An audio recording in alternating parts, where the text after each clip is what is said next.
Welcome back to my channel, Biology STEM. Today we have an exciting topic to dive into, mitosis and cell cycle. So let's get started. At the end of this video, you will be able to describe the different stages of mitosis, to tell what is a cell cycle, and to know the importance of mitosis. So let's start.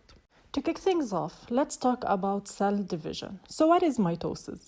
Mitosis is a process by which a parent cell splits into two identical daughter cells. This process is essential for growth, tissue repair, and maintaining our bodies. Before we start with the details, let's talk a little bit about growth. Years ago, you started off as a single cell called a zygote. That zygote divided into two cells, and then those two cells divided into four. 4 became 8, 8 became 16, and so on. This process continued until you had all of the cells that you need to be born. Mitosis is a type of cell division that produces two identical copies of the parent cell. Mitosis is precisely the name of steps that allows the nucleus of a eukaryotic cell to make an exact copy of itself. Eukaryotic cells are cells that have a nucleus, such as animal cells and plant cells. Mitosis has 4 phases. Most cells spend the majority of their life cycle in what we call interphase. During interphase, the cell carries out its normal functions. Then at a certain point in interphase, the cell begins to prepare for mitosis.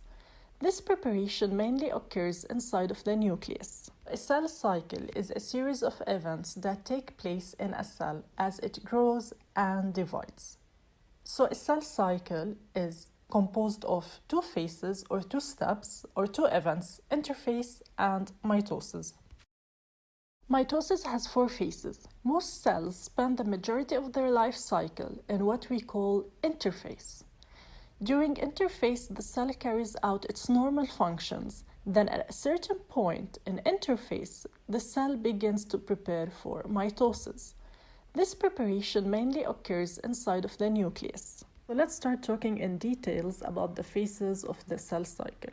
We will start with interphase, which is made up of 3 phases, gap 1 or G1, the S phase or the synthesis, and gap 2 or G2. In gap 1 or G1, the cell grows physically larger and copies its organelles and makes the molecular building blocks it needs in later steps. What about S or the synthesis phase? Now, in the S phase or the synthesis, the quantity of DNA duplicates. What do we mean by duplicates? We mean that the chromosome with 1 chromatid will duplicate into a chromosome with 2 chromatids. In gap 2, the cell will continue to grow and produce new proteins. At the end of this gap is another control checkpoint, gap 2 or G2 checkpoint, to determine if the cell can now proceed to enter M or the mitosis phase and divide. Now let's delve into the star of the show, mitosis. Mitosis is the process of cell division, where one cell divides into 2 identical daughter cells. This process is crucial for growth, tissue repair, and maintaining our bodies.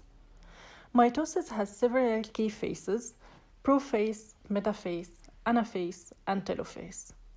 Let's talk in details about each phase. Our journey through mitosis begins with prophase. During this phase, the chromatin in the nucleus starts condensing into visible chromosomes.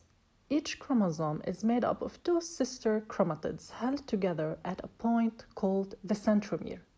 The nuclear envelope begins to break down, and spindle fibers, are like cellular skeletons, start forming. These spindle fibers will play a crucial role in later phases. Next up is metaphase. This is where things get even more precise. The chromosomes, now fully condensed, align along the cell's equator in a single file known as the metaphase plate. Precise alignment ensures that when they split during anaphase, each daughter cell receives an identical set of chromosomes. Anaphase is a truly dynamic phase. The sister chromatids, which were held together at the centromere, are now pulled apart towards opposite poles of the cell by the spindle fibers. As the chromatids separate, they become individual chromosomes. This process guarantees that each daughter cell will have an identical set of genetic material. Telophase marks the near end of mitosis. In this phase, the separated chromosome starts to decondense, reverting to their less condensed, more thread-like chromatin state. The nuclear envelope begins to reform around the chromatin in each of the newly forming daughter cells. At this point, we're almost ready to complete the cell division process. While not technically part of mitosis, cytokinesis is the final step in cell division. During cytokinesis, the cell membrane punches in or a new cell wall forms depending on whether it's an animal or plant cell, respectively. This division process gives rise to two separate daughter cells, each with its own set of organelles and genetic material. Now let's talk about plant cells. They have an extra challenge because of their rigid cell wall. During plant cell mitosis, a structure called the cell plate forms in the middle of the cell. The cell plate eventually becomes the new cell wall, effectively dividing the cell into two. As the cell plate enlarges and fuses with the existing cell membrane, it forms two separate plant cells. So at the end, one of the key differences between plant and animal mitosis lies in the process of cytokinesis. Animal cells pinch in the cell membrane, while plant cells form a cell plate that eventually becomes a new cell wall. Despite this variation, the goal remains the same: to produce two genetically identical daughter cells. Understanding the unique aspects of mitosis in plant and animal cells not only enhances our knowledge of cell biology, but also highlights the remarkable adaptations that have evolved to suit each organism's needs.